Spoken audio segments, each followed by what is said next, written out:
Hey guys, assalamu alaikum. আপোনালোক সকলোকে মোৰ আনিটি ব্লগলৈ স্বাগতম জনাইছো। আজি হগল 18th ফেব্ৰুৱাৰী আৰু আজি এটা স্পেশাল ডে হয় আমাৰ কাৰণে। তো ব্লগটো স্টাৰ্ট কৰি দিছো আপোনালোকে চাই। এনিভাৰ্সাৰী বুলি আমি একো বেলেগকে সেলিব্ৰেশন কৰা নাই, কিন্তু ভাবিছো যে ঘৰত যিকেইটা মানুহ আছো আমি ধুনীয়াকৈ এখাজ খাম আৰু লগতে এয়া হৈ গল আমাৰ এনিভাৰ্সাৰী কেক। এয়া অৰ্ডাৰ দিছিলো আমি মুন বেকাৰ্ছৰ পৰা। আমি আমাৰ সেলিব্ৰেশনৰ এটা পাৰ্ট মুন হয়, যেতিয়া আমি সেলিব্ৰেট কৰোঁ স্পেশালি কেকৰ কাৰণে আমি মুনৰ পাই লওঁ। মোৰ হাজবেণ্ডৰ ফ্ৰেণ্ড হয় তাই, আৰু লগতে বহুত বেছি টেষ্টি কেক বনায়, বহুত বেছি টেষ্টি। আপোনালোকে এবাৰ ট্ৰাই কৰি চাব। আৰু ডিজাইনো বহুত ভাল ডিজাইন কৰে। মই কেতিয়াও কোৱা নাই যে কি ডিজাইন কৰিব, নিজেই সদায় ডিজাইন কৰি দিয়ে আৰু মই বহুত ছেটিছফাইড হয়। নেক্সট কেক হৈ গ'ল এয়া বাইট অফ হেভেন বুলি আছে ইনষ্টাগ্ৰাম পেজটো, আৰু এয়া মোৰ টোটেলি ছাৰপ্ৰাইজ হয়। আমাৰ পোৱালিখিনিয়ে মিলি মোক ছাৰপ্ৰাইজ কৰিছে, মোক নহয় হাজবেণ্ডৰ মোক। আৰু এয়া হ'ল থাৰ্ডটো কেক। এয়া হৈ গ'ল মোৰ খুৰীৰ পৰা লৈছোঁ। খুৰীয়ে নতুনকৈ বনাবলৈ শিকিলে, চ' ভাল বনাইছে, তেওঁ খুব ধুনীয়া বনাইছে আৰু ডিজাইনো ভাল কৰিছে। মামু খুৰীৰ পৰা লৈছোঁ এইটো কেক। তো এয়া হৈ গ'ল আমাৰ 3টা কেক, আৰু গোটেই কেকখিনি মোক গিফ্ট কৰা দেই, মই একো লোৱা নাই, খালি মই আপোনালোকক ডিটেইলছটো কৈ দিছোঁ। আৰু এয়া গোটেইখিনি কেক থৈ দিয়া আছে এতিয়া ধুনীয়াকৈ টেবুলত। আৰু এইফালে মই এটা গিফ্টটো আনবক্সিং কৰি আছোঁ, কিন্তু ইমান টাইম লাগিছে। মই ভাবিছিলোঁ কি পেপাৰখন ভালকৈ ৰাখি খুলিম, পিছত কামত দিব, কিন্তু সেইটো পচিবল নহ'লেগৈ। লাষ্টত বেয়াকৈ খুলি দিবলগীয়া হ'ল, মানে চাওঁ লাগি আছে ভিতৰত কি আছে, সেইটো কাৰণে আৰু ফাইনেলি আমি খুলিলোঁ গিফ্টটো চুহাই মই লাগি। আৰু চাওকচোন ইমান ধুনীয়া এটা মেমৰি মোৰ এই ফ্ৰেমটোত সোমাই আছে নহয়, বহুত বেছি ভাল লাগিছে মোৰ এই গিফ্টটো। থেংক ইউ ছ' মাছ সাজিদা, তাই এইটো গিফ্ট দিছে মোক, বহুত বেছিয়ে ভাল লাগিছে মোৰ। এয়া হ'ল সাজিদা আমাৰ। এয়া আমি দুপৰীয়া ভাত খোৱাৰ পিছতো কেক কাটিং কৰিছিলোঁ। প্ৰথমটো কেক আমাৰ কিউটছা বেণ্টো কেকটো, সেইটো খালি ভিডিঅ' ল'বলৈ নহ'লে, কিন্তু ফটো দুখনমান লৈছিলোঁ, সেইটো কাৰণে ফটো কেইখন দি দিলোঁ। আৰু এয়া গধূলি সময়ত মই খানা চানা বনাই এয়া আমি কেক কাট কৰিবলৈ লৈছোঁ। আৰু চুহাহঁতে ভালকৈ এইবোৰ উলিয়াই লৈ আনিছে। সিমান টাইমত মই আচলতে কিটচেনতে আছিলোঁ, মানে খানাটো পূৰা হ'লনে নাই চাই আছিলোঁ। দেন মই ৰেডি হ'ব গ'লোঁ, সিমান টাইমত তাহাঁতে এইখিনি কাম কৰিলে। সুখে দুখে খং ডন কাজিয়া চব পাৰ কৰি 2টা বছৰ আমি পাৰ কৰিলোঁ। আল্লাহে কৰাত আল্লাহৰ ৰহমত। আপোনালোকে দুৱা কৰিব যাতে আমি আগন্তুক যিমানকেইটা বছৰ জীয়াই থাকোঁ ভালকৈ একেলগে থাকিবলৈ পাৰোঁ, আৰু যাতে আমি সুখ আৰু শান্তিত থাকোঁ, সেইটোৱে লাগে মোক। শান্তিটোৱে বহুত ইম্পৰ্টেণ্ট হয় মানুহৰ লাইফত, আৰু সেইটোৱে মই বিচাৰোঁ। আৰু এতিয়া কেক কটাৰ আগত অকণমান ফটোশ্বুট চলিলে বাৰু। আৰু এইফালে আমি কেক কাটিবলৈ লৈছোঁ, চবকে গোটাই লৈছোঁ মানুহবোৰ আছেনে নাই। মোৰ মানে চেলিব্ৰেশ্যনটো কি হয় ন, মই ঘৰৰ মানুহৰ লগত চেলিব্ৰেট কৰি বেছি ভাল পাওঁ। মোৰ যিকোনো সুখ বা দুখটো চেলিব্ৰেট নকৰে, বা দুখটো ঘৰৰ মানুহ থাকিলে মই ভাল পাওঁ, সুখতো মই ঘৰৰ মানুহৰ লগতে ভাল পাওঁ। তো আমি ভাবিছিলোঁ এবাৰ ওলাই যাম বুলি, কিন্তু মন নগ'লে।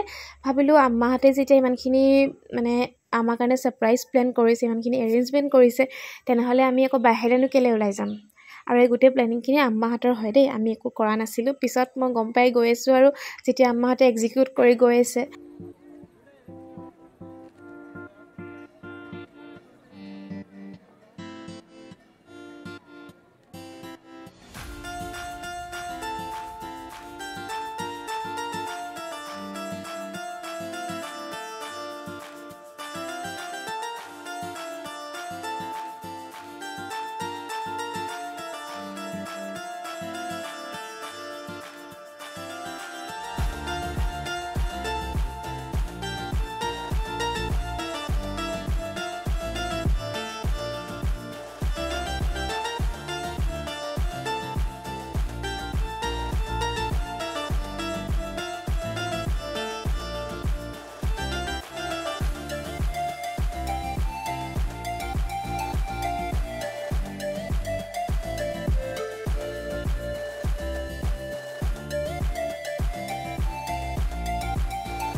চুহা কেনেকুৱা লাগিছে খাবলৈ, কৈ দিয়া এবাৰ ভিডিঅ'ত।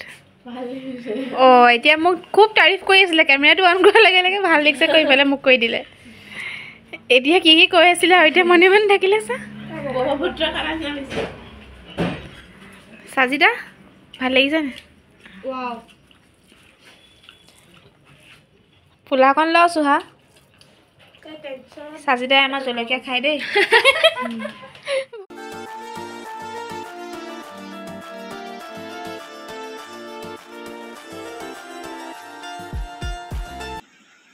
তো আমি আজি এনিভাৰ্চাৰী বুলি তেনেকৈ একো প্লেনিং কৰা নাছিলোঁ আমাৰতো ঘৰলৈ অকণমান গৈছিলোঁ ওলাই এতিয়া ঘৰলৈ আহিলোঁ ৰাতি চবে মিলি তাত খানাটো খালোঁ আৰু এতিয়া আহিলোঁ ভাবিলোঁ অকণমান মানুহজনক দেখাই লওঁ মোৰ ব্লগত দিনটো উলিয়াব পৰাই নাই কেনেকুৱা লাগিছে চবতকৈ বেয়া পোৱা কুৱেশ্যন এইটো মোৰ ভাববা ভালেই লাগিলে গম পোৱা নাছিলোঁ ন ইমানখিনি কৰিছে বুলি আমাৰতে চব আয়োজন কৰিলে আৰু তিনিটা কেক কাটিছোঁ তাৰপিছতে খানা বনালে ৰাতিলৈ খালোঁ আৰু আবাৰ লৈ আহিলোঁ মই বেছি কেক কাটি ভাল পাওঁ সেইকাৰণে মই ভালেই পালোঁ আৰু কেক বহুত হেঁপাহ পলাই খালোঁ আজি চবৰে বোলে কেক খোৱা মন আছিলে চবে কেক খালে হেঁপাহ পলাই আজি চবে কেককে আনিছে মোনে কেকটো ভালেই বনাই সদায় মোনে বহুত ভাল বনাইছে কেকটো যোৱাবাৰ এনিভাৰ্চাৰী আছিলে শিৱৰাত্ৰিত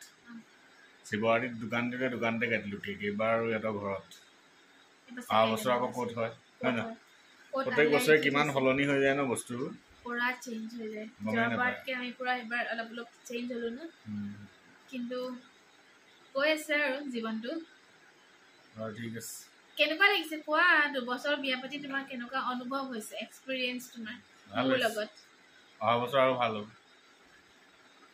2 বছৰ ভাল লাগি গ'ল এতিয়া আৰু ভাল হ'ব অহা বছৰ কম বাকীখিনি হা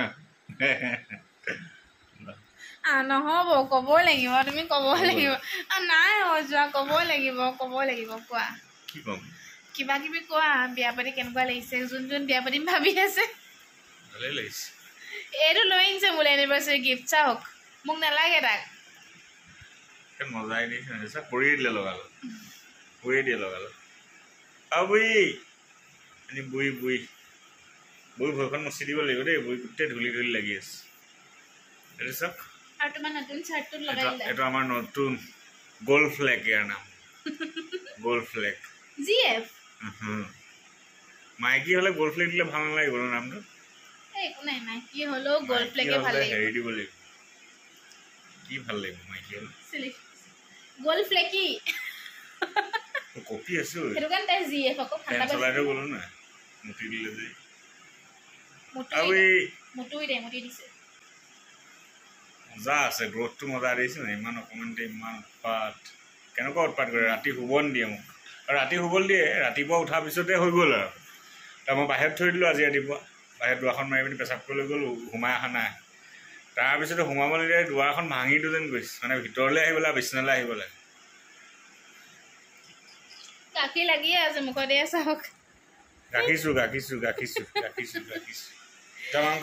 ঠিক আছে আজি ব্লগটো এনেকৈ আমি শেষ কৰি দিছোঁ আপোনালোকে আমাৰ কাৰণে দুৱা আশীৰ্বাদ সদায় ৰাখিব যাতে আমি সদায় ভালকৈ থাকিব পাৰোঁ আৰু আজিলৈ আমি জিএফৰ লগত আমি আজি বাই বাই দি দিছোঁ ন জিএফ বাই বাই